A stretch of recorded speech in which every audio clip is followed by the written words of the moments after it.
right, in this proof I need to show that cotangent of theta plus tangent theta is all times sine theta is equal to secant theta. And unlike an equation where you get to manipulate both sides, with a proof you only get to work on one side of the equation. Okay, so I'm going to start by rewriting my cotangent and tangent in terms of sine and cosine. Cotangent theta is the same as cosine over sine, and tangent is sine over cosine.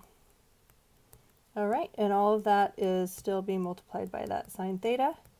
And now a strategy when you have two different fractions, the sum of fractions, is to combine those by getting a common denominator. So I'm going to use, let's see, I'll just copy this down.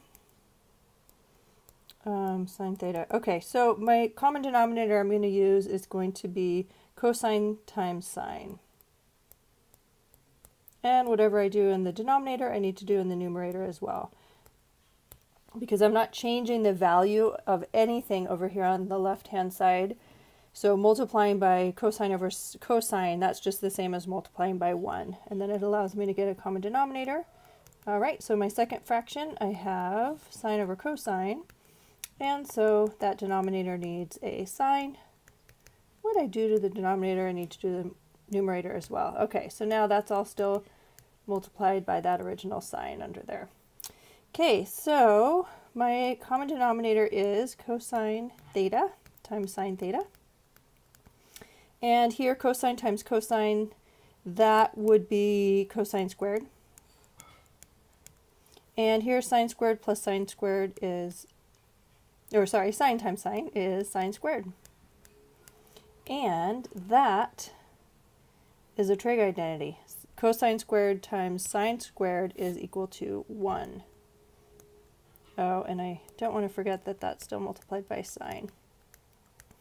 All right, so I replaced cosine squared, sine squared with 1, and I still have that same denominator, cosine times sine.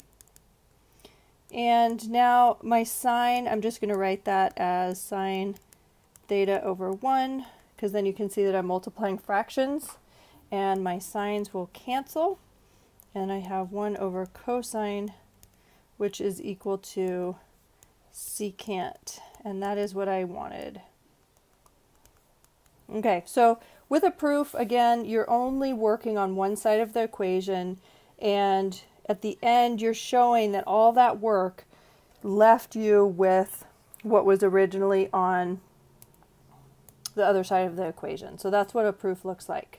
We can't manipulate both sides of the equation, so it's not like an equation, we're just working on one side.